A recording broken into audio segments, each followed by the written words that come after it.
আমার বুকের ভিটায় দুঃখ একটা ঘর বানাইছে রে। আমার আপন নাই রে কেহ, আমার আপন তুমি মালিক শাহ।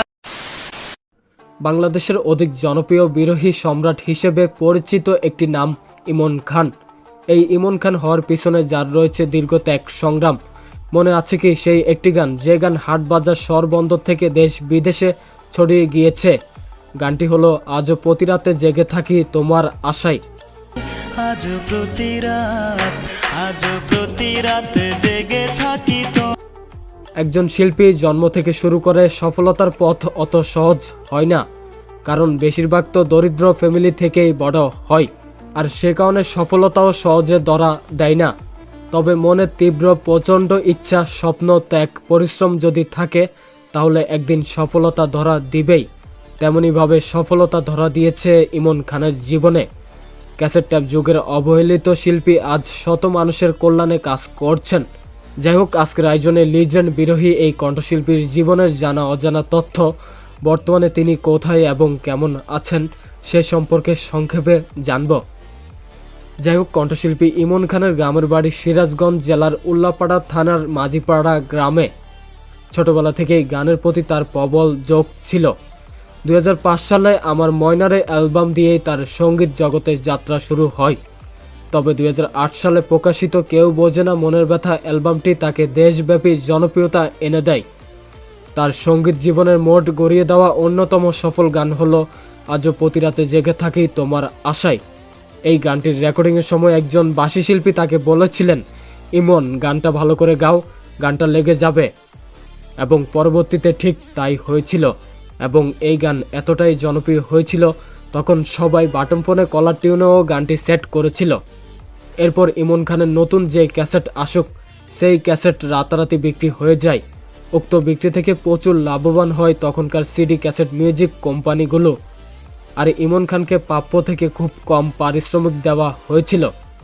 যাই হোক, এর কিছু বছর পর সিডি ক্যাসেটের অবসান ঘটল। সবার মাঝে আসলো ইউটিউব। তখনই ইমনের মতো শত প্রতিভাবান শিল্পীদের ছন্দপতন হতে থাকে। 90 দশকের অডিও মিউজিক কোম্পানিগুলো হারিয়ে যেতে থাকে। যুগের এই পরিবর্তনে ইমন খান গান থেকে দীর্ঘ 10 বছর দূরে সরে গিয়েছেন। তবে শেষমেশ ভক্তদের অনুরোধে ফোন কলে আবারও নতুন করে সক্রিয় হয়ে ওঠেন গুণী এ কণ্ঠশিল্পী। আর 2008 সালে দুবো মিউজিক কটেজের ব্যানারে ভুল মানুষের ঘর শিরোনামের একটি গান দিয়েই ইউটিউবে তার নতুন করে যাত্রা শুরু হয়। সারা জীবন করলি রে মন ভুল মানুষের ঘর। দীর্ঘ 17 বছরের সঙ্গীত জীবনে তিনি 600-এরও বেশি গানে কণ্ঠ দিলেও সিনেমায় প্লেব্যাকও করেছেন মাত্র একটিতে। তিনি ভালো কথা ও সুরের গান পেলে সিনেমায় নিয়মিত হওয়ার ইচ্ছা পোষণ করেন। একসময় ঈদ মৌসুমে অ্যালবামের পারিশ্রমিকের জন্য তাকে চাঁদরাত পর্যন্ত অপেক্ষা করতে হতো এবং কখনো কখনো অসম্মানজনক কথা শুনতে হতো। এই কষ্টগুলোই তাকে গান নিয়ে স্বাধীনভাবে এগিয়ে যেতে অনুপ্রাণিত করেছে। করোনা মহামারীর সময়ে তিনি তার গ্রামের হতদরিদ্র ও স্বল্প আয়ের 9টি গ্রামের মানুষের বাড়িতে বাড়িতে রাতের আঁধারে সহায়তা পৌঁছে দিয়েছিলেন। একবার একটি চা স্টলে 80 বছরের বিদ্যা নানি তাকে চিনতে পেরে আবেগ আপ্লুত হয়ে পড়েন, যা দেখে ইমন খান নিজেকে একজন শিল্পী হিসেবে ধন্য মনে করেন। তো ভক্ত শ্রোতারা জানতে চান ইমন খান কেন রূপা নাম দিয়ে গান করেন।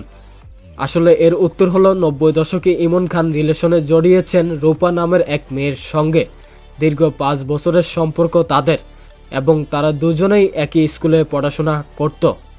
তবে একটা সময়ের পর তার প্রিয় মানুষের মধ্যে পরিবর্তন লক্ষ্য করে ইমন এবং তার কিছুদিনের মাথায় পারিবারিকভাবে বিয়ের আয়োজন করা হয় রূপার। তবে ইমনের বাধা দেওয়ার সাধ্য নেই, কারণ তখন ইমন প্রতিষ্ঠিত ছিল না। আর শেষমেশ তার ভালোবাসা পালিয়ে গেল অন্যের ঘরে। যেহেতু রূপাকে তিনি পাননি, সেহেতু রূপাকে মনে এবং শ্রদ্ধা করেই গান করেন।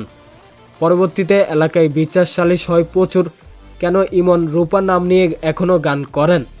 তখন ইমন উল্টে প্রশ্ন ছুড়ে বলেন, আমি তো ভালোবেসেছি, তাকে যেহেতু পাইনি তাই গানে গানে তাকে মনে করি, এইখানে তো আমার দোষের কিছু নেই। এরপর এই বিষয় নিয়ে তাকে আর কেউই কিছুই বলেনি। সবশেষে বলতে গেলে ঘুরে দাঁড়াতে একটা আঘাত প্রয়োজন। সে আঘাত পেয়েই ইমন খান তার কাঙ্ক্ষিত সফলতা পেয়েছে। আর পরিচিতি পেয়েছে একজন বিরহী হৃদয় ভাঙা কণ্ঠশিল্পী হিসেবে। বর্তমানে ইউটিউবে তার নিজস্ব 2টি চ্যানেল রয়েছে, পাশাপাশি রয়েছে 2টি ফেসবুক পেজও। নতুন গানগুলো তিনি তার চ্যানেল এবং পেজে শেয়ার করছেন। একটা সময় নিজে অন্য কোম্পানির হয়ে গান করলেও আজ নিজেই স্বাধীনভাবে গান করেন ইমন খান। পাশাপাশি নতুন প্রতিভাবান শিল্পীদের সুযোগ করে দিচ্ছেন গুণী এই সঙ্গীত শিল্পী। অডিও জগতে রাজত্ব করে বেড়ানো এই শিল্পী বর্তমানে রাজত্ব করে বেড়াচ্ছেন, কারণ তার কোটি নিঃস্বার্থ ভক্ত রয়েছে যারা ইমন খানের সাথে দেখা এবং ছবি তুলতে আগ্রহ প্রকাশ করেন। তবে সময়ের অভাবে ভক্তদের সময় দিতে না পেরে ইমনও দুঃখ প্রকাশ করেন। জীবনের শেষ অবধি গানের সাথে কাটানোর কথা জানান গুণী লিজেন্ড সফল এই কণ্ঠশিল্পী। বর্তমানে পরিবার, স্ত্রী এবং 2 ছেলেকে নিয়ে নিজ গ্রাম সিরাজগঞ্জে জীবনযাপন করছেন আলোচিত কণ্ঠশিল্পী ইমন খান। আজকে আমায় পর করিলি, কাল তো আমার ছিল।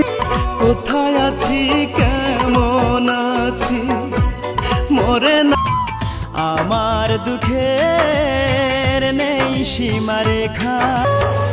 জীবন আমার জীবন নয় রে দুঃখ নামের নদী, ক্ষণে ক্ষণে দেয় রে হানা সর্বনাশী ঝড়।